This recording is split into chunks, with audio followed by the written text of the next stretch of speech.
Novembro chegou, minha gente. E novembro é o mês de conscientização do câncer de próstata. Doença que atinge cerca de 60 mil brasileiros por ano e é responsável por 13 mortes em cada 100 mil homens.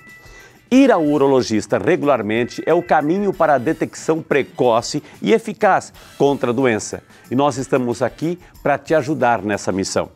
Então, para nos explicar melhor sobre esse assunto importantíssimo, eu e você vamos receber ele que é o nosso médico urologista, o Dr. Luiz Cláudio Pereira Costa. Doutor, seja muito bem-vindo, boa noite. Boa noite. Doutor, seja muito bem-vindo. Que alegria receber, doutor. Por favor, entre em nossa salinha da saúde. Perfeito. Doutor, 65 mil mortes por ano, doutor?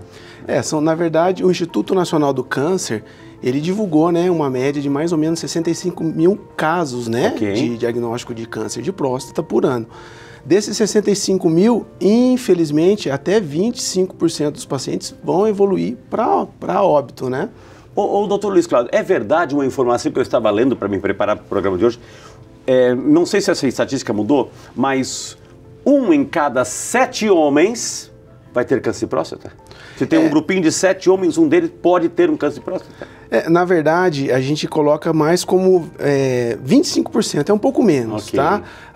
É lógico que com o avançar da idade, o índice de câncer de próstata, né, ele aparece.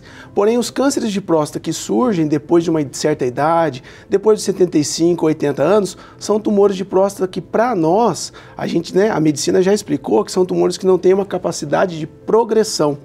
Tanto até que a avaliação do câncer de próstata, ou melhor, o exame físico, tanto o exame de toque quanto a dosagem do PSA, do qual nós falaremos aqui ao longo, eles são solicitados para o paciente até por volta dos 75, 76 anos de idade. Uau. Se o paciente fez toda a rotina de próstata até essa idade e até essa idade ele não apresentou o câncer de próstata, a gente já fala para a família que ele não precisa fazer mais. Doutor, vamos conversar um pouquinho mais sobre isso.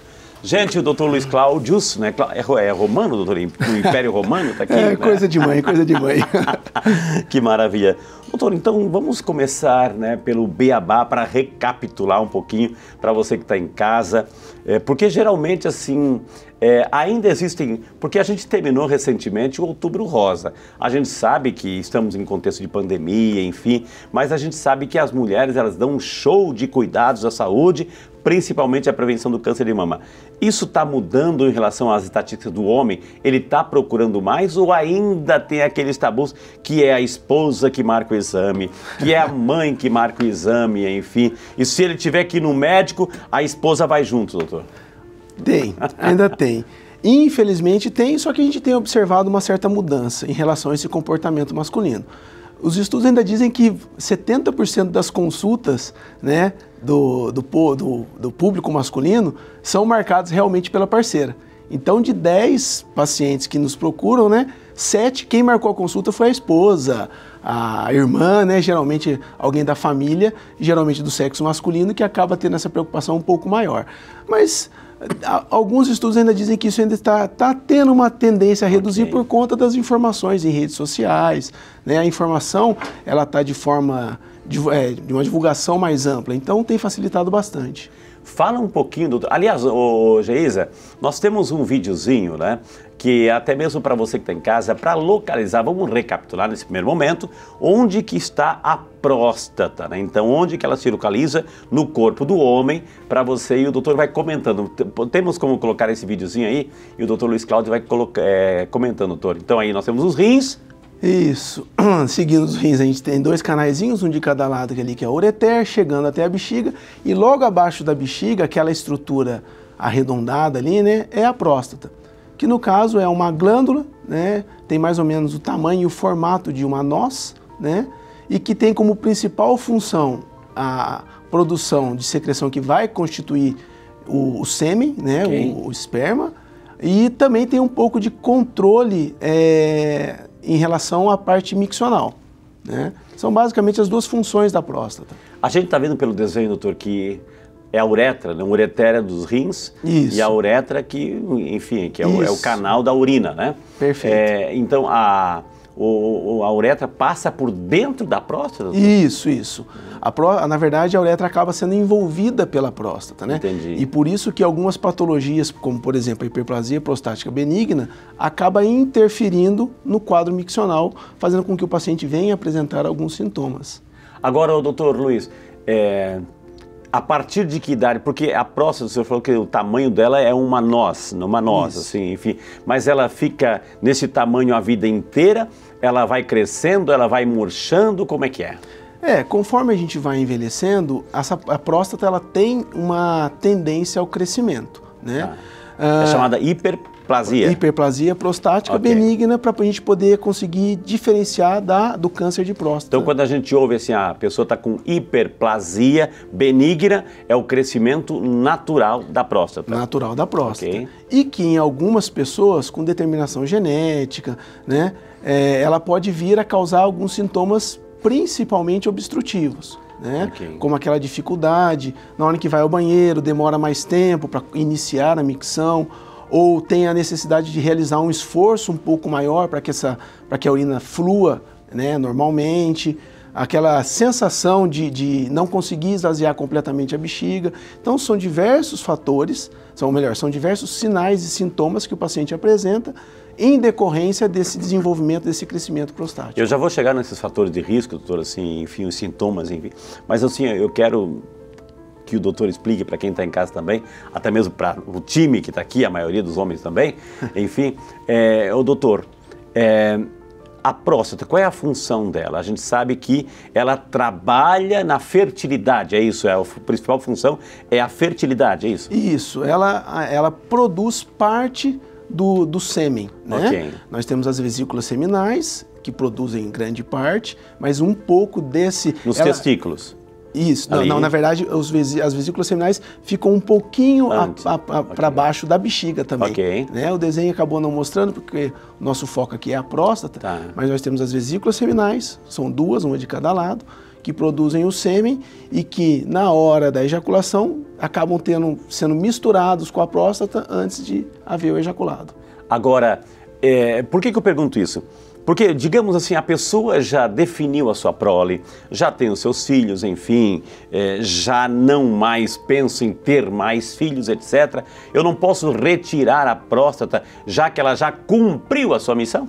Olha, é uma pergunta que já me fizeram várias vezes no consultório. Assim como, por exemplo, uma mulher que tem um histórico familiar, né, de câncer de mama e que decide, às vezes, retirar a mama e colocar a prótese mamária. É que a cirurgia prostática ela não é uma cirurgia tão simples. Entendi. Ela é uma cirurgia considerada uma cirurgia de grande porte, né? Independente das novas tecnologias que surgiram, como por exemplo a cirurgia robótica, né? Mas é uma cirurgia que tem os seus riscos inerentes, tem as suas complicações inerentes, então não há como você, vamos dizer assim, realizar um tipo de mutilação, vamos dizer assim, para poder evitar um possível câncer. A nossa intenção sempre é diagnóstico precoce. Entendi. Agora, doutor Luiz, o fato de a próstata ter essa função tão extraordinária que ela exerce e o fato também de ela crescer, tem essa hiperplasia, a partir de que idade, né, que eu tenho que me preocupar com ela? Os protocolos, né, são muito bem definidos, né, em base de estudos tanto europeus quanto americanos e até mesmo os nacionais. E de acordo com a Sociedade Brasileira de Urologia, hoje todo homem a partir dos 50 anos de idade, ele tem de ser submetido tanto ao exame digital da próstata, o famoso toque retal, né, e a dosagem do PSA. Em algumas exceções, nós antecipamos essa investigação, né? Nós antecipamos para 45 anos de idade. Quais são elas? Pacientes que têm histórico familiar de primeiro grau. Primeiro grau pai, um avô? Pai e irmão. Pai e irmão. São os mais importantes para nós. Primeiro grau. Isso. Pai e irmão, porque quando você tem o pai ou o irmão, né, que foram acometidos pelo câncer de próstata, a sua chance de desenvolver a doença aumenta em até 2 vezes e meio. E se foram 2 antecessores, vamos dizer assim, o pai e o irmão, né, ou 2 irmãos, essa chance aumenta para 6 vezes. né? Então, se você tem, vamos lá, tem um irmão ou pai que tiveram câncer de próstata, você inicia a avaliação aos 45 anos. Se você é da raça negra, você também inicia aos 45 anos. Uau. E hoje em dia a gente tem apostado até mesmo nos pacientes com obesidade, principalmente os quadros de obesidade mórbida, até por questão de conversão periférica, já é uma fisiologia um pouquinho mais complicada de explicar, mas por conta de alterações em decorrência da obesidade, nós também estamos fazendo uma investigação um pouco mais precoce aos 45 anos. Então, se tiver um histórico familiar, ou seja, aumentam-se as chances para esse filho, enfim, esse irmão, ter o câncer de próstata. E aí ele já fica com medo, ele sabe que o pai teve, um irmão teve, etc. Ele, assim, qual é o procedimento? É um acompanhamento? É um monitoramento? Basta? Basta, tá? Até o Novembro Azul, né, essa nossa campanha, no mês de novembro, que no caso é mundial até, ele fala muito, às vezes de uma forma um pouco errônea, de prevenção. Infelizmente, nós não temos como prevenir o câncer de próstata, mas sim fazer o diagnóstico precoce. Então, completou 50 anos sem ter esses fatores de risco, raça negra, obesidade, histórico familiar de primeiro grau, 50 anos, passa no urologista, exame de toque, dosagem de PSA. Tem os fatores de risco, começaremos a investigação aos 45. Por que, doutor, o que é um PSA? Aí eu vou chegar lá no exame de toque. O que é um PSA? Porque parece-me que são os dois exames que vocês pedem. O PSA, que é uma medida do sangue, é um hemograma que aparece, doutor? O PSA é um exame específico do sangue. O PSA ele é uma enzima produzida pela próstata, né? E a próstata libera na corrente sanguínea? Isso, perfeito. E que quando você é acometido por alguma patologia prostática, não necessariamente só o câncer, você pode ter uma elevação dessa substância na corrente sanguínea. Tanto até que eu explico muito bem para os pacientes, porque às vezes alguns vêm assustados para mim, dizendo, doutor, meu PSA está elevado, eu estou com câncer, né? Eu falo, calma, não é assim. Diversos fatores fazem com que haja um aumento do PSA sem necessariamente haver um câncer ali. Uma infecção urinária pode causar. A própria hiperplasia prostática pode causar, às vezes, uma confusão no diagnóstico, porque você vê o aumento do PSA e você é câncer ou não é. Quem vai bater o martelo se o paciente está sofrendo com câncer ou não é a biópsia. O toque e o PSA, eles são os exames que a gente chama de exames de varredura. Você não vai fazer biópsia em todo mundo. É um exame invasivo, é um exame incômodo, que tem a chance de haver algumas complicações, né? Apesar de ser bem difícil que isso aconteça, mas existe. Então nós fazemos a varredura na população geral. Qual que é a varredura? Toque, PSA. Toque está normal, PSA está normal, tchau, vai embora para casa só ano que vem. O que é um toque normal? Porque que ainda é um grande tabu isso. O toque, o que vocês vão analisar no ato do toque, doutor? Bom, no toque a gente analisa basicamente a consistência da próstata. A gente considera como... Ela é parecida com o quê, assim, no corpo, doutor? Olha, a gente costuma fazer até um métodozinho com a mão para tentar explicar para o paciente, né? A gente pede para o paciente basicamente fazer isso aqui com a mão. Ele fazendo a pinça com o segundo dedo, é essa consistência, tá? Que seria uma próstata normal, fibroelástica, vamos dizer assim. Né? Conseguiu prestar atenção? Se a gente fazer essa mesma pinça com o dedo mínimo, vamos botar com o mindinho, vamos dizer assim, você observa que ela fica mais endurecida. Entendi. Essa seria uma consistência, de uma forma mais leiga explicando, mas um câncer de próstata, vamos dizer. Uau. Ela mais endurecida. É uma forma para o paciente entender. Entendi. E esse molinho com o indicador seria o normal. Estar. E assim é o que a gente poderia identificar. Não só a questão da consistência, mas nós observamos se existe algum nódulo palpável e observamos se existe alguma irregularidade muito significativa na superfície da próstata. Mas eu estou imaginando, doutor, que a próstata ela tem o 360 graus. Vocês conseguem apenas numa superfície, num quadrante, ou vocês vão rodeando toda ela? Não, basicamente a gente tem acesso só ao que a gente chama de zona periférica. Entendi. Né? Porque é na zona periférica que os tumores de próstata costumam se desenvolver. Então é nessa região que a gente costuma fazer o toque, né? e consegue-se uma sensibilidade bem significativa. Hoje, minha gente, assim, estamos introduzindo esta campanha para o Brasil inteiro, né? Para o Brasil inteiro, porque é justamente Novembro Azul, prevenção, saúde do homem, prevenção do câncer de próstata. Os homens, assim, têm que vencer muitas vezes. Aliás, queremos já, desde já, fazer aquela campanha, está lançada a campanha no ar para todo o Brasil, no Saúde e Fé. Atenção você, adolescente, o seu pai tem 50 anos, 55, pergunta para ele agora, por exemplo, assim, pai, o pai já foi no urologista? O pai já fez exame? Porque de repente, gente, é a questão do tabu, o meu PSA tá bom, eu fiz o exame de sangue, tá bom, enfim, então não preciso, e disseram que é só a questão do PSA. Então você que é adolescente, você que é jovem, pergunte para o seu pai se ele já fez. Então fica pegando no pé dele, porque é importante, é um exame para o homem. Às vezes assim, ele é silencioso, né, doutor? Ele é silencioso. O câncer de próstata pode ser silencioso quando de repente menos percebe, já está lá, situações até mesmo irremediáveis, né, doutor? Sim, essa é a grande questão, né? Por isso a gente sempre dividir a hiperplasia prostática benigna do câncer de próstata. Quando o paciente às vezes vem com medo por conta de estar apresentando esses sintomas de dificuldade urinária, às vezes até de dor para urinar, necessidade de esforço para conseguir a micção. Pode sangrar também, doutor? Pode, Uau. né? Mas quando ele costuma ter esses sintomas, geralmente é a hiperplasia prostática benigna. Pode ser uma prostatite também? Pode também. Okay. A prostatite ela pode vir oriunda de uma infecção urinária, uma cistite, acaba evoluindo para uma prostatite, né? Mas o câncer de próstata, o ruim dele é esse, ele não dá um sintoma de forma precoce.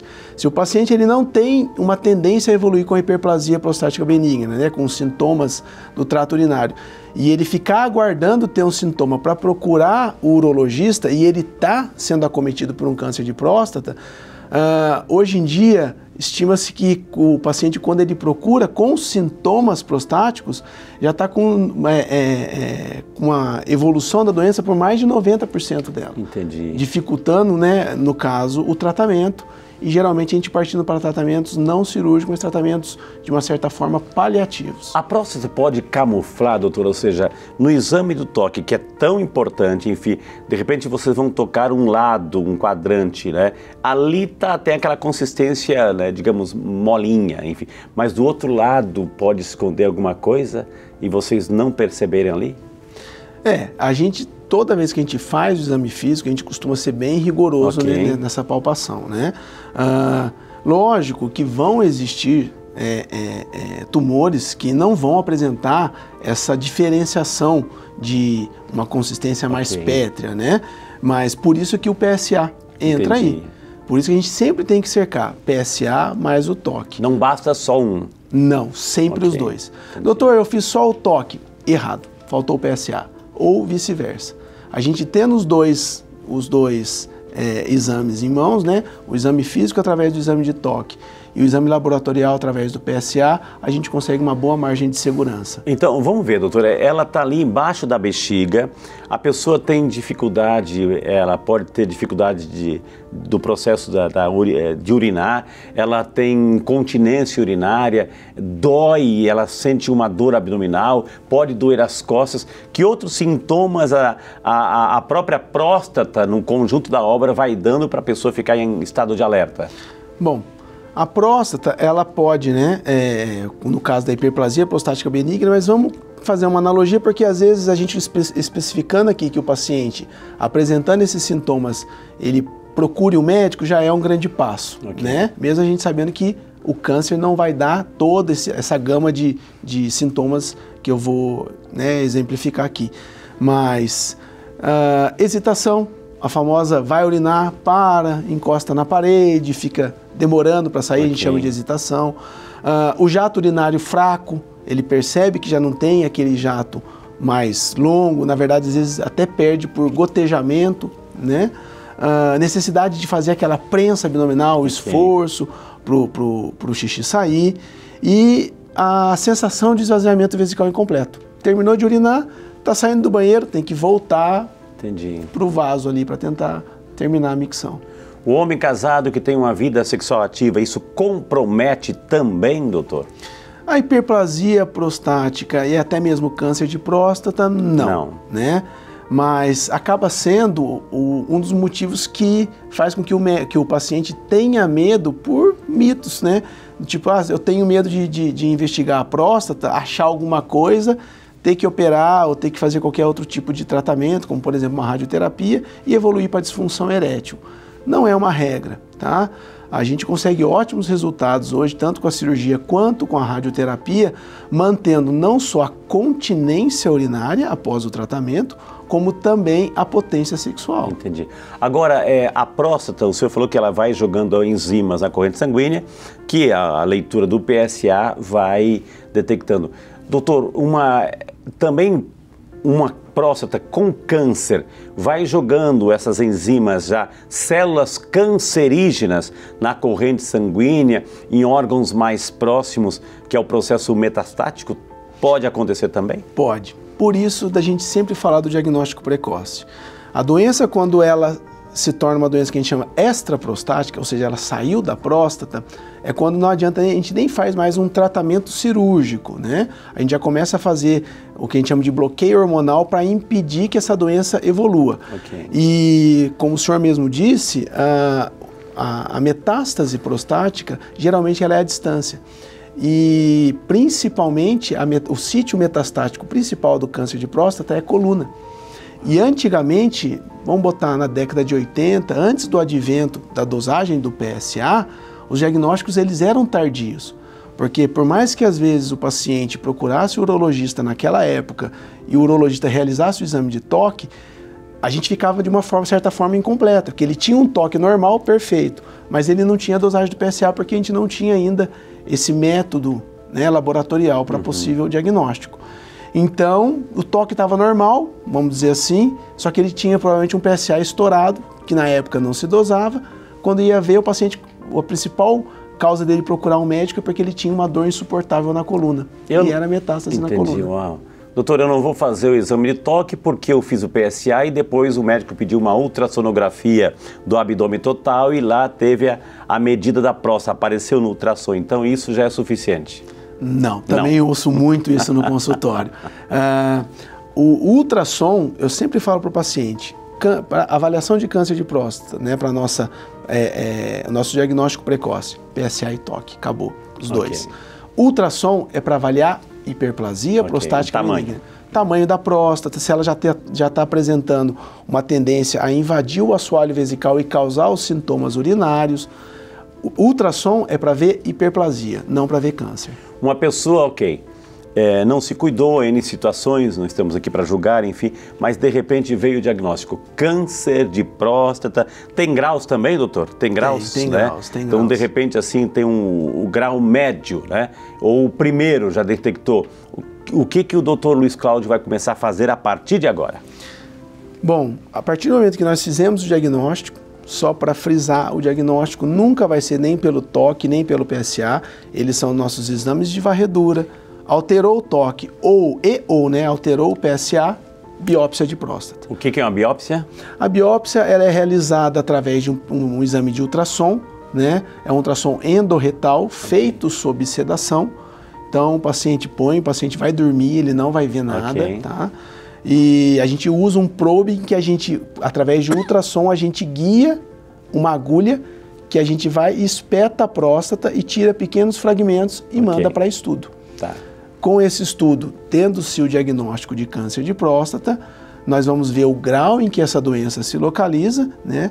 Faremos outros exames para ver se a doença está restrita à próstata e se ela já não teve as famosas metástases à distância. E se a doença for localizada, perfeito, a gente consegue fazer o tratamento. Aí nós vamos ver a gama de comorbidades que o paciente apresenta para indicar um tratamento radioterápico ou um tratamento cirúrgico. Esse tratamento, pode ser que no tratamento tenha radioterapia, quimioterapia, o que é sistêmico e localizado, mas pode também ter uma intervenção cirúrgica, doutor, que é uma retirada de um pequeno quadrante da próstata?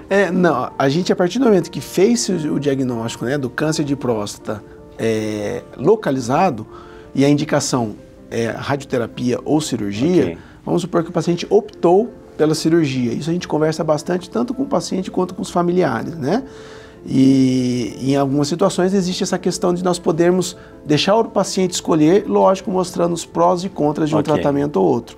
Foi para a cirurgia, não tem essa questão de retirar só um fragmento, nós tiramos a próstata como toda. Isso. Toda.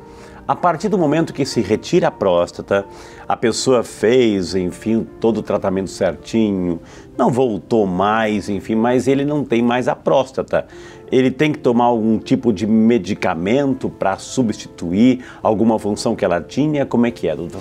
Não. A próstata, como a gente falou inicialmente, ela ajuda na produção do esperma, do sêmen, né? E na cirurgia, que é chamada uma prostatectomia radical, ou uma prostatovesiculectomia, né? Quando a gente amplia, né, mas o nome, mas prostatectomia radical, nós retiramos não só a próstata, mas também as vesículas seminais.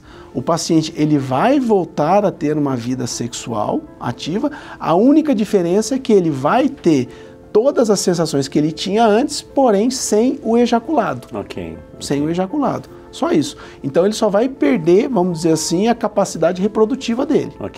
Doutor, como ela se localiza na bexiga, etc., uma infecção urinária, subindo a infecção pela uretra, que é o canal, enfim, que vai passar pelo meio da próstata, enfim, uma infecção urinária pode também levar a uma complicação na próstata? Eu posso levar bactérias para a próstata ou não passa pelo canal? Pode. Tanto até que quando a gente vai fazer essa dosagem do PSA, nós sempre pedimos um exame de urina associado. Entendi. Porque às vezes o paciente pode ser o que a gente chama de oligossintomático, não tem sintomas de ardência, de dor, características de uma infecção urinária, mas ele tem uma prostatite que elevou o PSA e confundiu o nosso diagnóstico. Então, quando o paciente passa comigo, além do exame de toque, eu peço o PSA juntamente com o exame de urina. Se o exame de urina dele veio alterado junto com o PSA, eu trato primeiro essa urina com antibiótico, enfim, e doso novamente o PSA. E na imensa maioria das vezes, esse PSA volta ao valor considerado normal. Doutor, nem todo mundo tem essa habilidade, essa capacidade de conversar sobre os seus problemas de saúde, principalmente numa região, assim, ainda que tem muito tabu, enfim, a região mais íntima, enfim.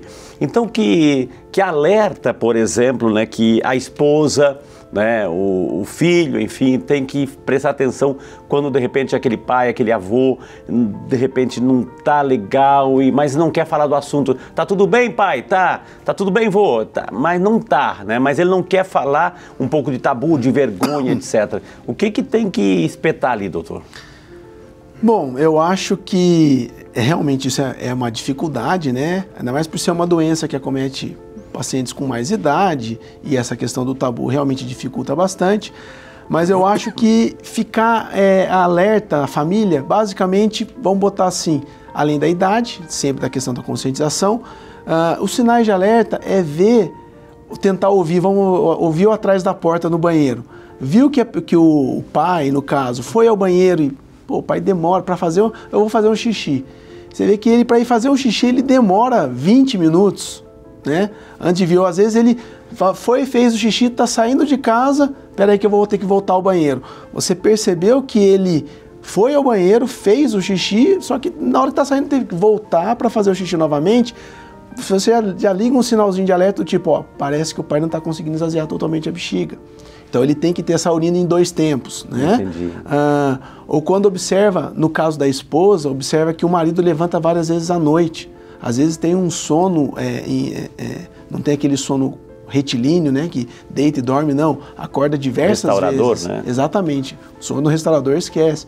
Realmente o paciente até quando nos procura vem por conta disso. Está apresentando problemas no trabalho em decorrência da falta de sono, de um sono adequado durante a noite por levantar várias vezes para ir ao banheiro. Agora, não é porque a pessoa está lá levantando várias vezes durante a noite para ir para o banheiro que, consequentemente, tem tá com câncer de próstata, com problema na próstata. Pode ser outra coisa também, doutor? Pode camuflar outra coisa ali, outra doença ali, doutor? Pode. Por isso que, às vezes, o Google mais atrapalha do que ajuda. Exato, infelizmente, nessa questão, hoje em dia todo mundo se acha um pouco profissional de cada área, né? Tem médico que se acha engenheiro, né? Não vou ficar botando só a culpa no paciente. Mas as pessoas às vezes começam a querer procurar no Google, mas a gente tem que levar o paciente, o médico tem que ter a paciência de sentar com o paciente e ouvir a história toda e associar também com as comorbidades que ele apresenta. Um paciente, por exemplo, diabético, ele vai levantar, se ele tiver um diabetes descontrolado, ele vai levantar várias vezes à noite para ir ao banheiro e não necessariamente ele tem algum problema prostático, né? Então a gente avalia o paciente, por mais que nós urologistas foquemos, no caso aí, na próstata, nós temos que levar em consideração que o paciente não é só próstata. O paciente ele tem todo um organismo para ser avaliado. Exato, né? Então, o paciente veio, a gente vai pedir, lógico, vamos dar foco no PSA, no exame de urina, no ultrassom, mas também vamos olhar uma glicemia, conversar se o paciente é hipertenso, é diabético. O caso da hipertensão, os pacientes fazem uso de diuréticos também, né, para controle pressórico. Então vai fazer com que ele vá mais vezes ao banheiro.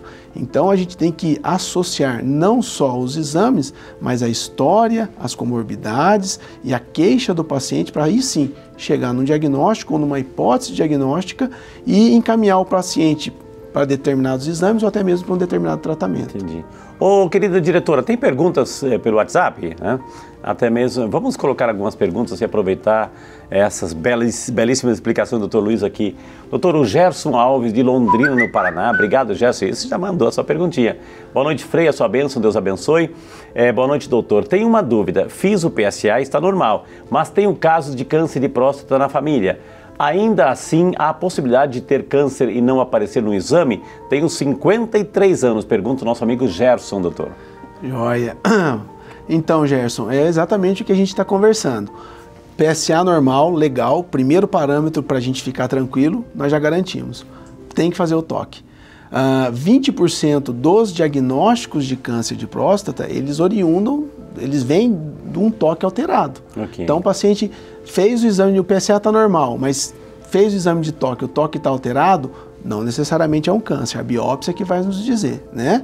Mas 20% dos cânceres que acabam sendo diagnosticados pela biópsia foram inicialmente, criou-se a suspeição inicialmente por conta de um toque alterado. Okay. Então, no teu caso, o teu PSA está normal, mas vamos passar com o urologista e fazer o exame de toque. Legal, 53 anos é uma boa idade, viu? Hoje nós queremos, assim, com muito carinho, nesse Novembro Azul, minha gente. Estamos começando. Então é importante, mais uma vez, reforçar aí a nossa campanha.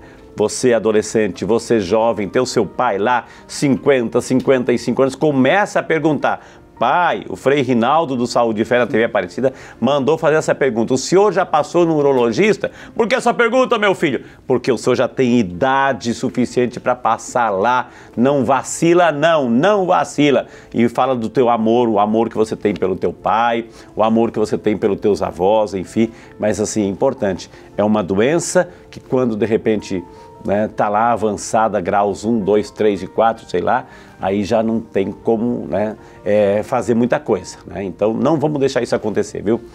A nossa amiga Fernanda Santos, de Feira de Santana, na Bahia. Obrigado, Fernanda, Deus te abençoe. Boa noite a todos do Saúde e Fé. Meu marido teve muitas infecções de urina. Já fez tratamento diversas vezes. Existe alguma ligação entre a parte urinária e o câncer de próstata? As infecções podem causar alguma alteração?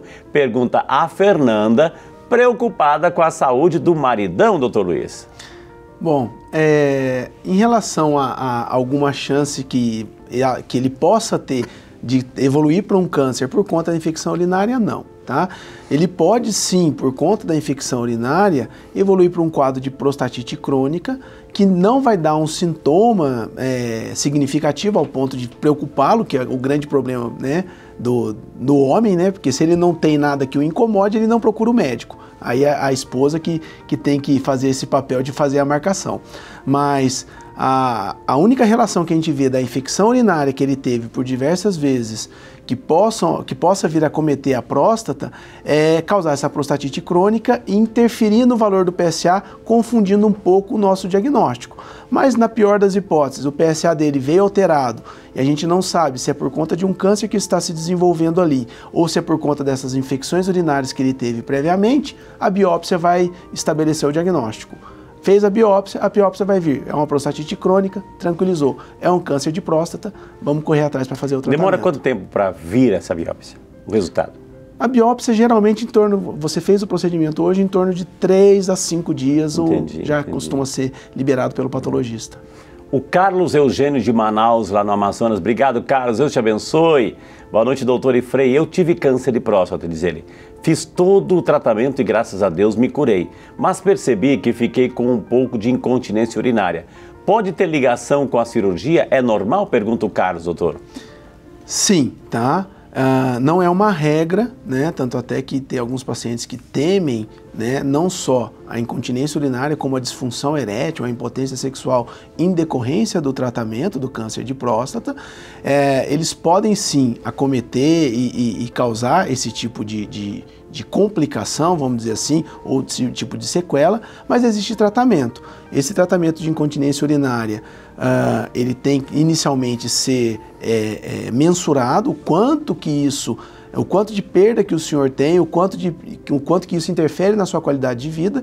Consequentemente, através de alguns outros exames, por exemplo, um estudo chamado estudo urodinâmico, nós conseguimos mensurar essa quantidade, essa perda que o senhor tem e indicar um tratamento, seja um tratamento fisioterápico, que tem uma ótima resposta, como também um tratamento cirúrgico. Entendi. A Priscila Rocha, de Brasília, doutor, está acompanhando o programa também. Obrigado, Priscila. Boa noite a todos. Sua bênção, Frei, Deus abençoe. Quais cuidados um homem precisa ter após a retirada da próstata? É possível ter uma vida relativamente normal? Pergunta a nossa amiga Priscila, doutor. Perfeito. Passado, né, aquele período pós-operatório, vida normal. Ele vai fazer academia, ele vai fazer musculação e ele vai ter uma vida sexual ativa como ele tinha anteriormente, tá? Às vezes, claro, vai haver a necessidade do uso de alguma medicação para auxiliar, para que ele consiga ter uma ereção satisfatória, né? Mas a vida de um paciente que fez uma cirurgia, um tratamento, né, para um câncer de próstata é praticamente normal. Lógico, ele vai ter que ter um segmento, né, todo um segmento urológico a partir da cirurgia. Inicialmente a gente faz um segmento a cada 3 meses, nos primeiros 2 anos, com dosagens de PSA. O toque não é mais necessário, porque ele não tem mais próstata, né? Mas a gente vai dosando o PSA a cada 3 meses, nos primeiros 2 anos. Estando tudo ok, a gente aumenta o intervalo para cada 6 meses, nos próximos 2 anos. Ficou tudo ok, no 5º ano em diante, estando tudo perfeito, a gente passa a ser anualmente essa avaliação. Vamos tranquilizar a Márcia Ferreira de Palmas, Tocantins. Obrigado, Márcia, Deus te abençoe, viu? Meu irmão foi diagnosticado com câncer de próstata recentemente, estamos muito aflitos. O tratamento pode deixá-lo muito debilitado? Pergunta a Márcia, preocupado com o irmão dela, doutor. Márcia, tudo vai depender de qual tratamento vai ser proposto para o seu irmão, tá? Mas, em geral, né, vamos dizer assim, a resposta ao tratamento, ela é maravilhosa, desde que o diagnóstico seja feito de forma precoce. O que a gente sempre prioriza é a campanha Novembro Azul, diagnóstico precoce.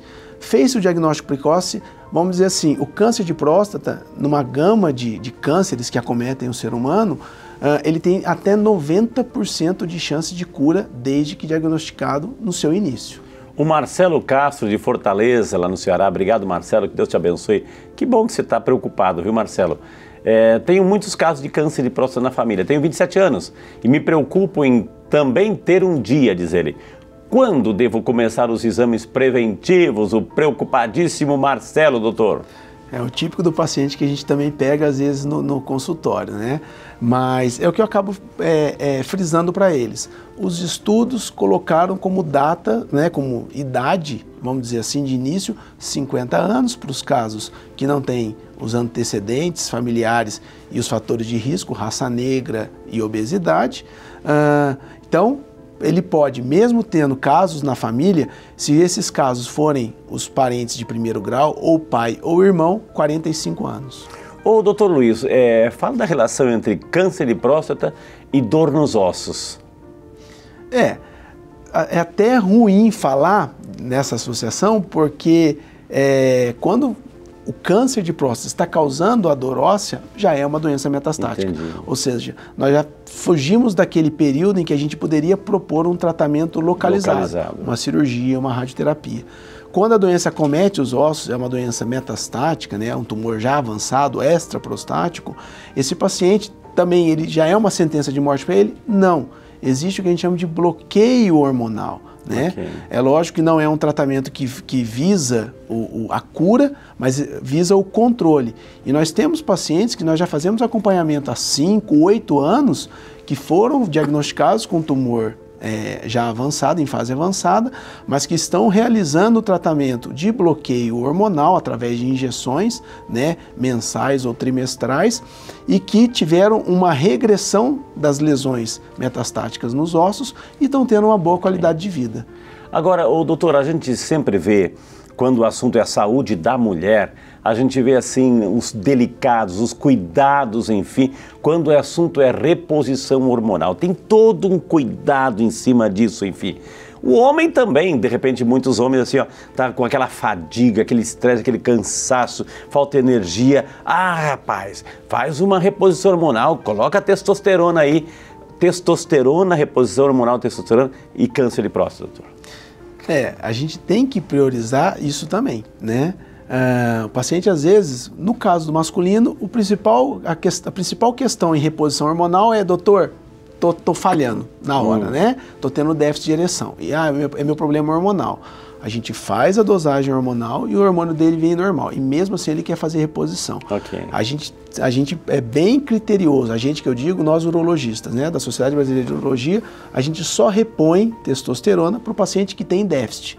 Geralmente por algum acometimento testicular, perdeu o testículo num acidente, okay, né, ou tem alguma doença que interfira na produção da testosterona. Mas a gente sempre fala para aquele paciente que às vezes faz uso de forma indevida, né, por conta própria. Cuidado, hein? Cuidado, porque a testosterona, não que ela vá causar o câncer de próstata, mas a testosterona, se ele tiver o câncer de próstata, ela é o alimento para o tumor se desenvolver. Uau, então cuidado com essas propagandas aí, para te dar aquela vitalidade, aquele vigor. Cuidado com isso, viu? A Maria José Ferreira de Camanducaia, isso, Minas Gerais. Obrigado, dona Maria José. Boa noite. Meu marido tem 72 anos e nunca fez exames para saber como está a próstata dele. Olha só, é possível ele ter alguma alteração e ainda não sentir? Quais riscos ele corre por não estar se cuidando? Pergunta a nossa amiga dona Maria José. Vai saber se ele não foi escondido da senhora, viu, né? Mas assim, a orientação, doutor. Mais um caso de tabu aí.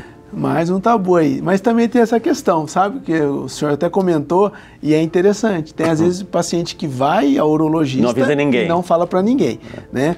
Mas no caso, vai até em outra cidade. Também. Mas vamos considerar então que ele realmente não foi até hoje. Existe o risco do câncer de próstata aí que nós não estamos fazendo diagnóstico, né? Comendo bola aí, vamos dizer. Entendi. Então ele tem que passar com o urologista, fazer toda aquela questão da anamnese, ser submetido ao exame de toque e a dosagem do PSA, mesmo sem estar sentindo qualquer sintoma. Doutor, hoje é o primeiro programa de uma série que aqui na Rede Aparecida, certamente os outros programas também vão abrir espaço e pauta para Novembro Azul. Então, para quem está em casa ali, para começar bem, para não se assustar, mas ao mesmo tempo se motivar, o que não pode deixar de acontecer? Vamos lá, não pode deixar de procurar o seu médico, tá? Eu acho assim, tem o paciente, tanto o paciente quanto os seus familiares, né, que se preocupam, né? Sempre pai, marido, tem que ir no médico, passa no urologista. Mas não estou sentindo nada. Enfim, tem a faixa etária específica, né, 50 ou 45 anos, procura um urologista. A gente até dá essa margem de 45, 50 anos, mas o ideal é que toda pessoa, todo homem, toda mulher tenha pelo menos, não precisa viver dentro de um consultório médico, mas eu acho que pelo menos uma vez por ano todos nós temos que passar por uma avaliação. Gente, que maravilha. Esse foi o pontapé inicial dos programas aí sobre esse alerta Novembro Azul, viu, gente? Tivemos o prazer de conversar com o Dr. Luiz Cláudio Pereira Costa, nosso médico urologista. Quem quiser entrar em contato, gente, o Instagram é @neuro_vale, o Facebook é Neurovale Clínica, telefone 12-98268-7688 e 12-2103-2606. Tá na tela aí para você copiar e vale a pena, gente. Doutor, o programa também chama-se Saúde e Fé, né? E o senhor viu ali que tem uma imagem de Nossa Senhora e tem um outro santinho embaixo. O senhor tem ideia de que santo é esse, doutor? Pode aqui, por favor. O senhor tem ideia que santo é esse aí que está aqui embaixo, doutor? Tá com uma enfermidade, né? Enfermidade. Na perna aí. Uma enfermidade é um câncer na perna. São Peregrino. São Peregrino. São Peregrino, protetor contra o mal do câncer. E diante da imagem de Nossa Senhora Aparecida e São Peregrino, o senhor tem algum pedido especial nesse momento de oração, doutor? Olha, eu peço sempre pela minha família, né? Minha família, meus amigos, né? Em especial. Mas aproveitando, vou dar uma ampliada e vou pedir para que todas as pessoas, né? Do sexo masculino se conscientizem, procurem seu médico, né? Façam seus exames de rotina para que a gente consiga diminuir essa estatística divulgada pelo INCA aí e que esses 65 mil possíveis casos de câncer de próstata no país, né, sejam reduzidos ano após ano. Então, eu quero também colocar no manto sagrado de Nossa Senhora o seu trabalho, a sua pessoa, a sua família, as suas pesquisas, os seus atendimentos, os seus pacientes. Quero colocar também todas as pessoas que estão em tratamento de câncer. Hoje o assunto Novembro Azul, prevenção de câncer de próstata, a gente sabe o quão perigoso tudo isso, enfim, infelizmente, por causa de tabu, muitas pessoas estão perdendo as vidas por preconceito. Então vamos acabar um pouco com isso. Informação é tudo. A gente tem o programa Saúde e Fé que preconiza um pouco isso, tá, gente? Então não esqueça de fazer a sua parte também, salvar vidas, e ajude-nos também a divulgar essa conscientização. O Senhor esteja convosco, Ele está no meio de nós.